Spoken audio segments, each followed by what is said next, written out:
இந்த உலகில் பல மதங்கள் மற்றும் மத சின்னங்கள் பலவற்றை காணலாம். அதிலும் அந்த மதங்களில் இந்து மதம், புத்த மதம், தாவோயிசம் மற்றும் சீக்கியம் என்று பலவற்றை காணலாம். ஆகவே மக்கள் பல்வேறு வித்தியாசமான கடவுள் வழிபாடுகளை மேற்கொள்கின்றனர். அந்தந்த மதங்களில் சின்னங்களை பார்த்தால் அதன் சிற்பக்கலையானது பல ஆண்டுகளுக்கு முன்னரே வடிவமைக்கப்பட்டவையாக இருக்கும். இருப்பினும் அந்த மாதிரியான கோயில்கள் பக்தர்களுக்கு மட்டுமின்றி ஒரு சிறந்த வரலாற்று சிறப்புமிக்க தலமாகவும் இருந்து வருகிறது. என்னதான் வேறு மதங்களை சார்ந்தவர்களாக இருந்தாலும் மக்கள் வித்தியாசமான வகையில் இருக்கும் இடங்களை பார்ப்பதில் அதிக முக்கியத்துவத்தை கொடுத்து வருகின்றனர். மேலும் சுற்றுலா தலங்கள் என்று சொன்னதும் அனைவரின் மனதில் முதலில் வந்து நிற்பது கோயில்கள் தான். ஆகவே அத்தகைய கோயில்களில் மிகவும் அபூர்வமாகவும் ஆச்சரியமூட்டும் வகையில் இருக்கும் சிலவற்றை பற்றி இப்போது தெரிந்து கொள்வோம். மரகத புத்தர் கோயில். பாங்காக்கில் அமைந்துள்ள இந்த கோயிலை வாட் பிரா கியூ என்றும் சொல்வார்கள். இந்த கோயிலானது அரசர் முதலாம் ராமாவால் தொன்புரியிலிருந்து பாங்காக்கில் 1785ஆம் ஆண்டு கட்டப்பட்டது. இந்த கோயிலில் உள்ள மரகத புத்தர் சிலையானது தவம் செய்வது போல் இருப்பதோடு இந்த கோவிலின் சிலைக்கு அருகில் அரசர் மட்டுமே செல்ல அனுமதிக்கப்படும். ஸ்வேடகோன் பகோடா.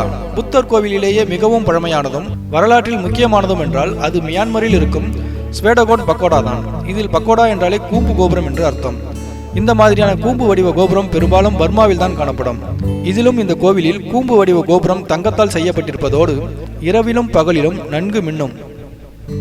தக்சாங் மடம். பூட்டான் நாட்டில் உள்ள ஒரு புகழ்பெற்ற புத்த மடம் தான் தக்சாங் மடம். இது தவம் செய்வதற்கு சிறந்த ஒரு மடம். இந்த மடமானது 1692 கட்டப்பட்டது. இங்கு பத்ம சம்பவர் என்னும் 2ஆம் புத்தர் புலியின் மீது ஏறி இந்த மரத்திற்கு வந்ததால் இதற்கு இப்பெயர் வந்தது என்றும் கூறப்படுகிறது. பொற்கோயில். இந்தியாவில் உள்ள பஞ்சாப் மாநிலத்தில் அமைந்துள்ள கோல்டன் டெம்பிள் எனப்படும் ஹர்மந்திர் ஆலயம் மிகவும் புகழ்பெற்ற பார்வையாளர்களின் ஆவலை தூண்டும் ஒரு புனித ஆலயம். இந்த தங்க ஆலயமானது பொன்னால் மின்னுவதோடு குளத்தின் மையத்தில் அமைந்துள்ளது. பிரம்பனன். இது உலகிலேயே மற்றொரு அழகான புகழ்பெற்ற கோயில். இந்த கோயிலானது முக்கடவுளான சிவன், பிரம்மா மற்றும் விஷ்ணுவிற்காக கட்டப்பட்டுள்ளது. இதுதான் இந்தோனேஷியாவிலேயே மிகவும் பெரிய கோயில். இங்கு உள்ள சிலைகள் மற்றும் ஓவியங்கள் அனைத்தும் பார்ப்பதற்கு மிகவும் அதிசயமூட்டக்கூடியவை. வாட்ரோங் குன்.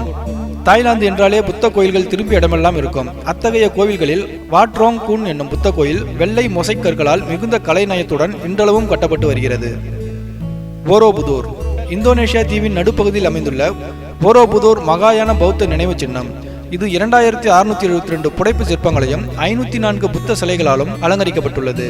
இது 6 சதுர வடிவ மேடைகளுடன் 3 வட்ட வடிவ மேடைகளையும் கொண்டுள்ளது. ஸ்ரீ ரங்கநாதர் ஆலயம். உலகிலேயே மிகவும் பெரிய இந்து கோயில் என்றால் அது ஸ்ரீ ரங்கநாதர் கோவில்தான்.